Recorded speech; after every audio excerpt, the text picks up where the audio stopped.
Hey, what's up, car fam? It is a rainy day in NorCal. Gonna go for a drive and let's talk about the 2024 Acura Integra Type S.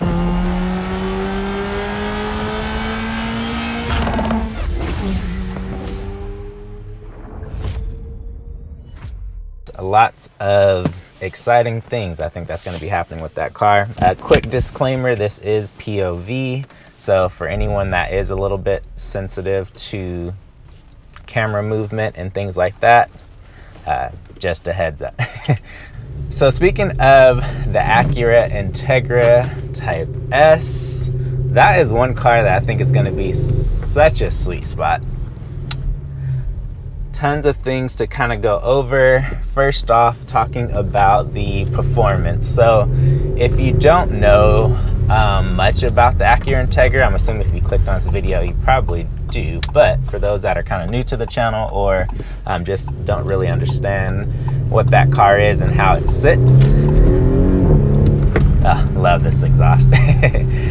So basically Acura has the Integra, which is basically taking components of the Civic Si. So you get a decent amount of performance, a little over 200 horsepower, comes in either an automatic or 6-speed manual transmission.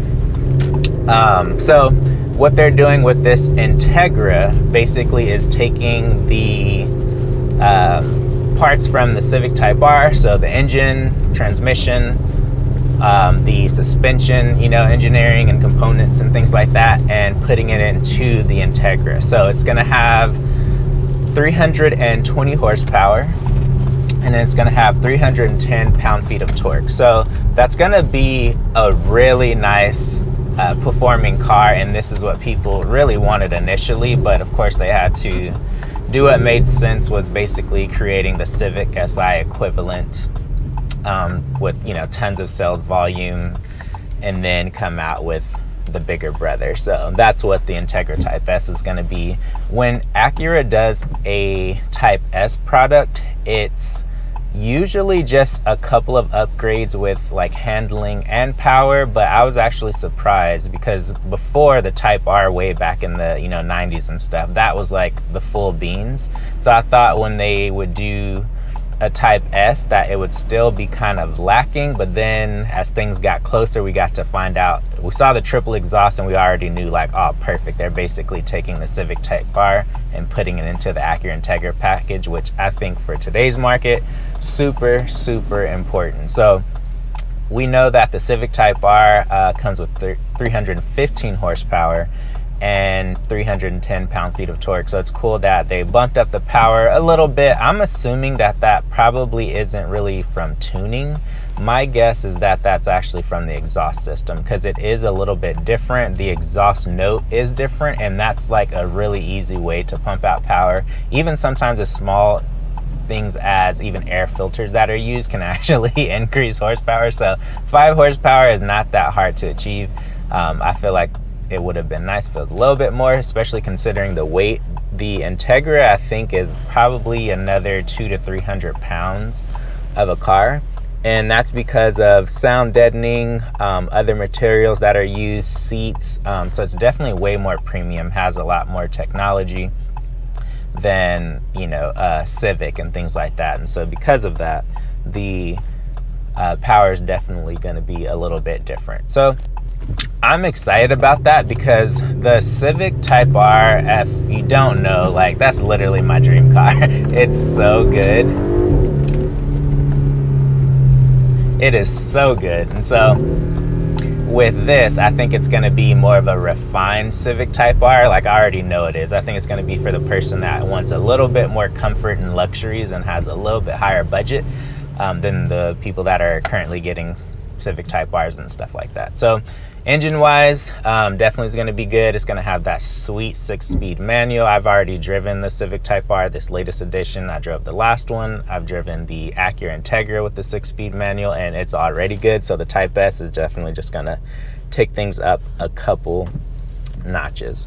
So as far as the exhaust note, it definitely to me has more of a refined sound. The clips that they played online, of course, those could be enhanced and things like that, but I still got the impression that it's going to be a nice, more modern, youthful, better than the TLX Type S. That one I feel like was still a little vacuumy sounding. The Integra has a little bit more crackles and pops subtly, but still on the chill side, not as good as the Elantra, and that's probably like the best exhaust in the segment right now as far as like those price points go. So yeah, those are my thoughts on that. Moving on to another topic, which would be handling. The handling is gonna be, I'd probably say like 15% less capable. Maybe not 15, that's probably a lot. But it's probably gonna be, because it's heavier and, you know, front wheel drive, adding more weight, it's gonna be a little less precise. I already know the current Civic Type R is, you know, razor sharp. This one's just gonna be a little bit softer and more floaty, but I think it's still gonna be great because I've had Acuras in the past and the way they handle is just really, really good. But this one's just gonna be, you know, be a little bit more softer, more chill and stuff like that. So totally fine. I think it's still gonna give you 90% of what you're getting with the Type R in a more luxury package and things like that. So really excited to find out once they unveil what it looks like. The outside to me has this nice, more squared off stance because you don't have that wing that's as high as like other cars and stuff like that. So I think it's still gonna sit like super nice and definitely look a little bit more unique compared to the L5, which that car looks great, but these just kind of have their own flavors basically, I feel like. So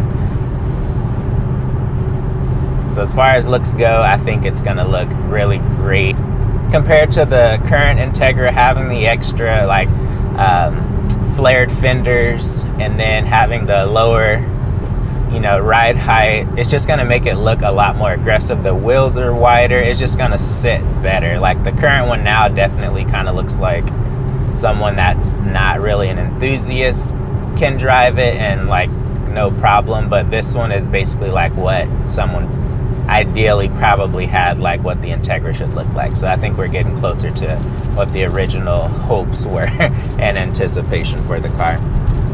So speaking of handling, I think the ride quality is going to be softer.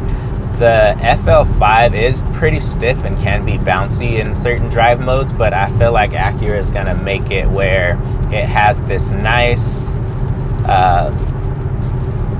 you know, refined ride quality, and it will absorb bumps better and have a little bit more of a smoother ride, you know, and stuff like that. But I feel like once you put in like the most aggressive Sport Plus setting or whatever they call it at the time, then that one's gonna get a little bit stiffer because the regular Integra without the upgraded suspension, I forget the name, basically that one was pretty stiff. But the one that did have the more premium suspension, that was a little bit more dynamic. That one definitely had more smoother points, and then you can make it more aggressive and stuff like that. So gonna be cool to kind of see how that shakes out. So another thing with the Integra is gonna be the luxuries that it offers. My prediction is that it's gonna actually have basically their A-Spec tech package, which is going to be like the ELS audio system, like all the works, the most like nice seats. I'm very curious if they're going to go with like a sport cloth seat or like a sporty leather seat. I don't know what they're going to do. I'm kind of curious considering the FL5 has like these super nice sporty buckets. I kind of hope they do something like that, and then maybe like leather on the side. I don't know what they're going to do, but I know they're going to make it more luxurious. But yeah, this one's going to have all the, you know, driving safety technology. It's going to have the best sound system. The ELS is so crispy. It's super nice. Really, really nice. It's probably going to have heads-up display. They're probably just going to check every single tech box that they have, and then that's also going to you know, add to the weight once they start checking every little system that they have. And I think it's going to be fully loaded, which is going to be cool. But on the flip side, that's probably going to bump up the price for sure. So speaking of pricing, my guess is that this car is going to be, if I had to do like an exact dollar sign, I could be way off. I'm thinking it's going to be $49,895 without destination and handling. So with destination handling, adding on another $10.95 to that. So I feel like they're going to want, for marketing purposes and things like that, to be technically under 50. But it has to be more than the Civic Type R. It's going to have way more technology and, you know, things like that. So it's going to cost a little bit more. But I think that's probably going to be how they position it. Hey, it's under 50,000 once they do the little teasers and like, hey, how much is the Integra going to cost? It's going to probably say under 50,000. And then once you get to, you know, actually get in the car, it's going to be, you know, with destination a little over 50. As far as markups go, there's definitely going to be some dealerships that are ridiculous. I remember when the regular Integra came out last year, there was this dealership trying to sell one for 60, and I'm like, dude, no one's going to buy that. It literally sat for months, and I think they finally probably dropped the price and sold it. But yeah, that thing is, I think most dealerships are probably going to have at least 5,000, because that's what I've seen pretty consistent, even here in California with Integras. Like, most of those are just 5,000, which I think was definitely better than what, you know, it could have been, because Civic SIs actually had a higher markup. So I think 5,000 is going to be pretty consistent, but there's also, because this is going to be the special version, like this is easily going to be like marked up by 20 grand or more in certain dealerships and stuff like that, and just kind of the way it is. But hopefully most people can get it at MSRP depending where they live, and, you know, getting on the waiting list early and all that stuff. But hopefully most people can get this for a deal, because a markup on this car, we already know that the Civic Type R is already 70 grand in some places because of markups, even though most people probably aren't paying that, but there are a few that are paying it. So yeah, hopefully people can get a pretty good deal on them. So as far as availability goes, I think this is going to be just as rare as the FL5. Of course, there's going to be elite, easy, couple hundred allocations throughout the country at launch. But because it's sharing parts with the Civic Type R, it's not going to be like massively produced. I don't think it will, because the parts will be limited coming from Japan. That's just going to like slow down the timeline and things like that. So it's going to be really hard still to get your hands on them. If it was the regular, like Acura parts, for example, like whatever they're using in the Integra or something like that, then it'd be different, because there are tons of regular Integras out there. But the Integra Type S, get ready for, you know, pretty long wait list, and probably it taking a little while to, you know, get your allocation and stuff like that. So I'd be contacting dealerships now. If you're interested in getting one, wanting to get on the wait list, all that kind of stuff, like I would be contacting dealerships today, finding out ballpark figures of what they think they're going to charge as far as markups, trying to convince them now that, hey, if they can, you know, lock in a sell essentially now with maybe your deposit, maybe you can work something out before the car gets there, because once it gets there, that's when, unfortunately, the dealership markups get even worse. So something to keep in mind. Definitely shop around. If you want to get a ballpark of what they may be charging for the Acura Integra Type S as far as markups and things like that, if they already have like a 10K markup on an Integra, like the regular one now, you know they're going to be charging probably 20 for the Integra Type S. So keep that in mind for sure. And then try to find dealerships that already have the Integra at either a really low markup, maybe like 2-3 grand, or zero markup definitely would be like the move. And then that way you can get a better idea of what you can, you know, expect to get.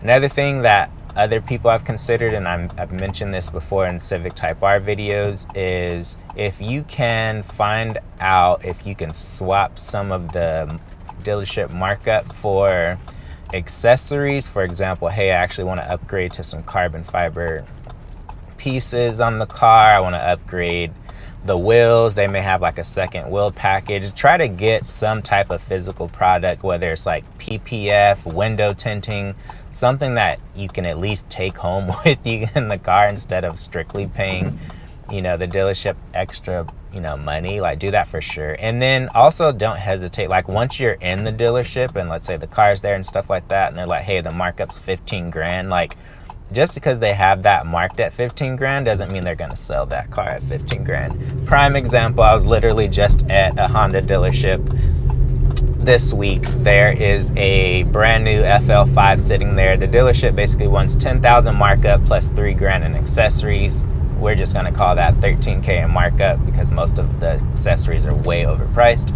So it's still sitting there. They're like, oh, this is going to sell. Like, people don't want to pay extra money if they don't have to, especially for a car that's supposed to be 44 and then you add in taxes and a markup. No one wants to really pay, you know, BMW money for a Civic Type R.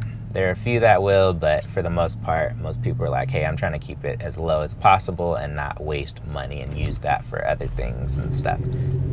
So, you know, the car's still sitting there, and it's because of the markup. If that thing was MSRP, like, it would have been gone, you know, but because they're like, oh, it's 13 over, you have to, you know, pay that. Obviously, it makes it even easier on the finance process and things like that, or leasing, whatever you're deciding to do, because that markup, like, you can't just be like, oh, I'm gonna finance that, which I mean would be horrible anyway, but it makes it a little bit more challenging for some, depending on your financial situation, if you want to, you know, get one. Like, that markup's definitely going to kind of be in your way a little bit, so just keep that in mind for sure.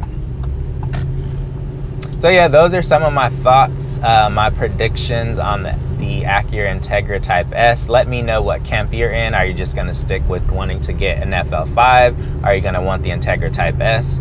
Me personally, I think the Integra Type S is going to be really, really nice, and I'm probably going to be like, ooh, I want to drive that and want it. But I think if it came down to it, I would go with the FL5.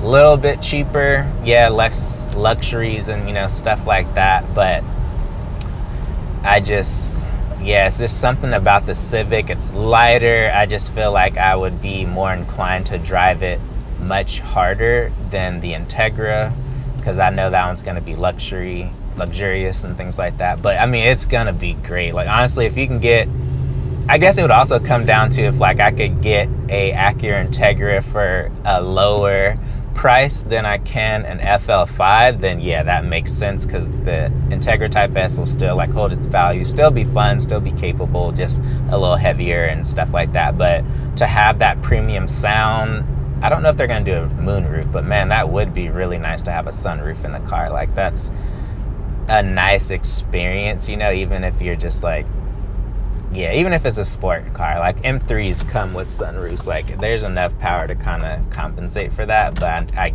also get saving, you know, a lot of money keeping that lower center of gravity and stuff like that. So something to keep in mind. But yeah, I'm very curious.